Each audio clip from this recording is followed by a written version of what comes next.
আসসালামু আলাইকুম। বাংলাদেশ বেতার সিলেট সংবাদ পড়ছি শতাক্ষী চক্রবর্তী।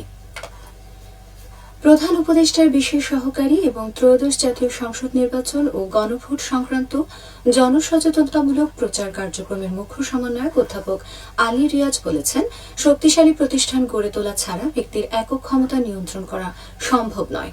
তাই সাংবিধানিক প্রতিষ্ঠানের ভিত্তি মজবুত করে একক ক্ষমতা নিয়ন্ত্রণে আসন্ন গণভোটে হ্যাঁ ভোটের বিজয় নিশ্চিত করতে হবে। গতকাল সিলেট নগরীর বিভাগীয় ক্রীড়া কমপ্লেক্সে বিভাগীয় কমিশনারের কার্যালয় আয়োজিত গণভোটের প্রচার ও ভোটার উদ্বুদ্ধকরণ উপলক্ষে বিভাগীয় মতবিনিময় সভায় প্রধান অতিথির বক্তব্যে তিনি এসব কথা বলেন। এ সময় প্রধান উপদেষ্টার বিশেষ সহকারী মনির হায়দার বিশেষ অতিথি হিসেবে উপস্থিত ছিলেন।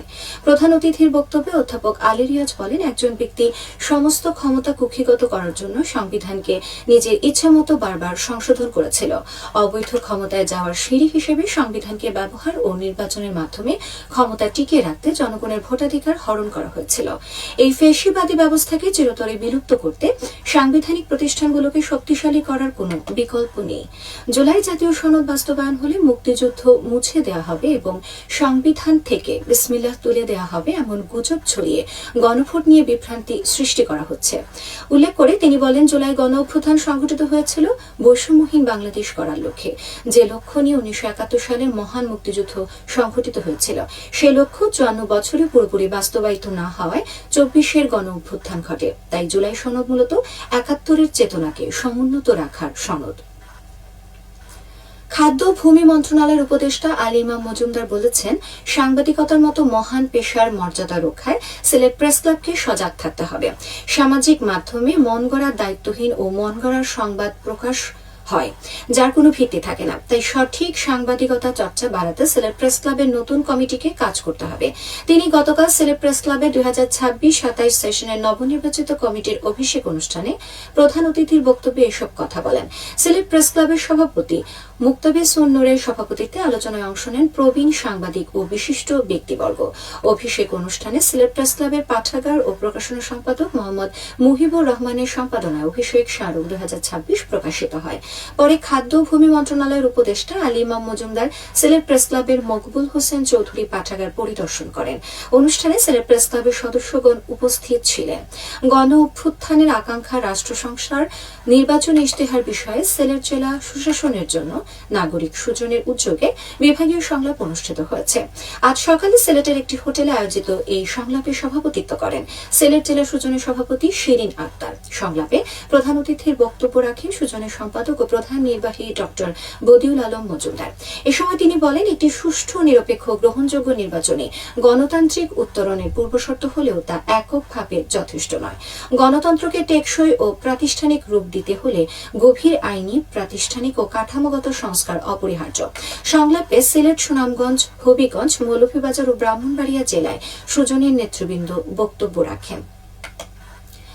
মৌলভীবাজারের জেলা প্রশাসক তৌহিদুজ্জামান পাভেল বলেছেন, ভোট গ্রহণকারীদের সততা, নিষ্ঠা ও নিরপেক্ষভাবে দায়িত্ব পালন করতে হবে। কোনো অবস্থাতেই দায়িত্বে অবহেলা বা পক্ষপাতমূলক আচরণ করা যাবে না।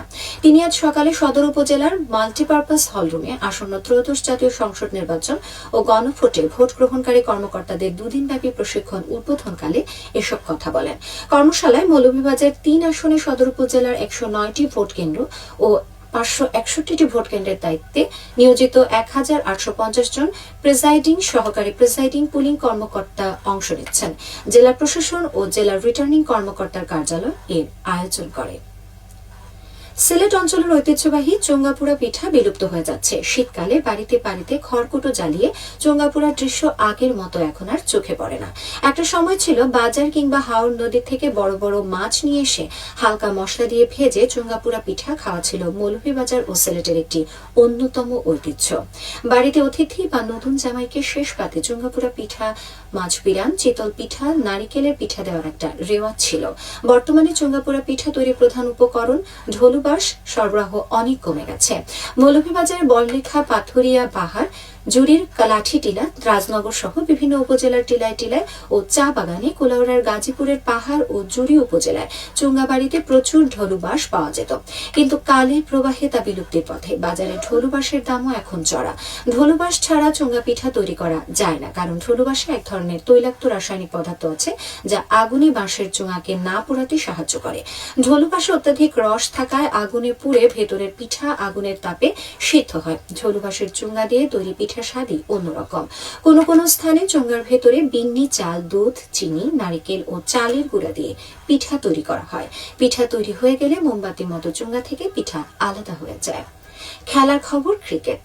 সিলেট জেলা স্টেডিয়ামে প্রথম বিভাগ ক্রিকেট লিগে আজ 2টি ম্যাচ অনুষ্ঠিত হচ্ছে। প্রথম খেলায় সিলেট আন্তর্জাতিক ক্রিকেট স্টেডিয়ামে জিমখানা ক্লাব মুখোমুখি হচ্ছে অ্যাপল 11 ক্লাবের। দ্বিতীয় খেলায় সিলেট আন্তর্জাতিক ক্রিকেট স্টেডিয়ামে গ্রাউন্ড 2 আউটডারে মোহামেডান স্পোর্টিং ক্লাব মুখোমুখি হয়েছে ওয়ান্ডারার্স ক্লাবের। সবশেষে আবহাওয়া। রাত 1টা পর্যন্ত পূর্বাভাসে বলা হয়েছে সিলেট সহ পার্শ্ববর্তী এলাকায় আজ কোনো সতর্কবাণী নেই এবং কোনো সংকেতও দেখাতে হবে না। আজ সিলেটে সূর্যোদয় হয়েছে 6টা 37 মিনিটে এবং সূর্য অস্ত যাবে 5টা 31 মিনিটে। সংবাদ শেষ হলো। আমাদের পরবর্তী স্থানীয় সংবাদ প্রচারিত হবে সন্ধ্যে 7টায়।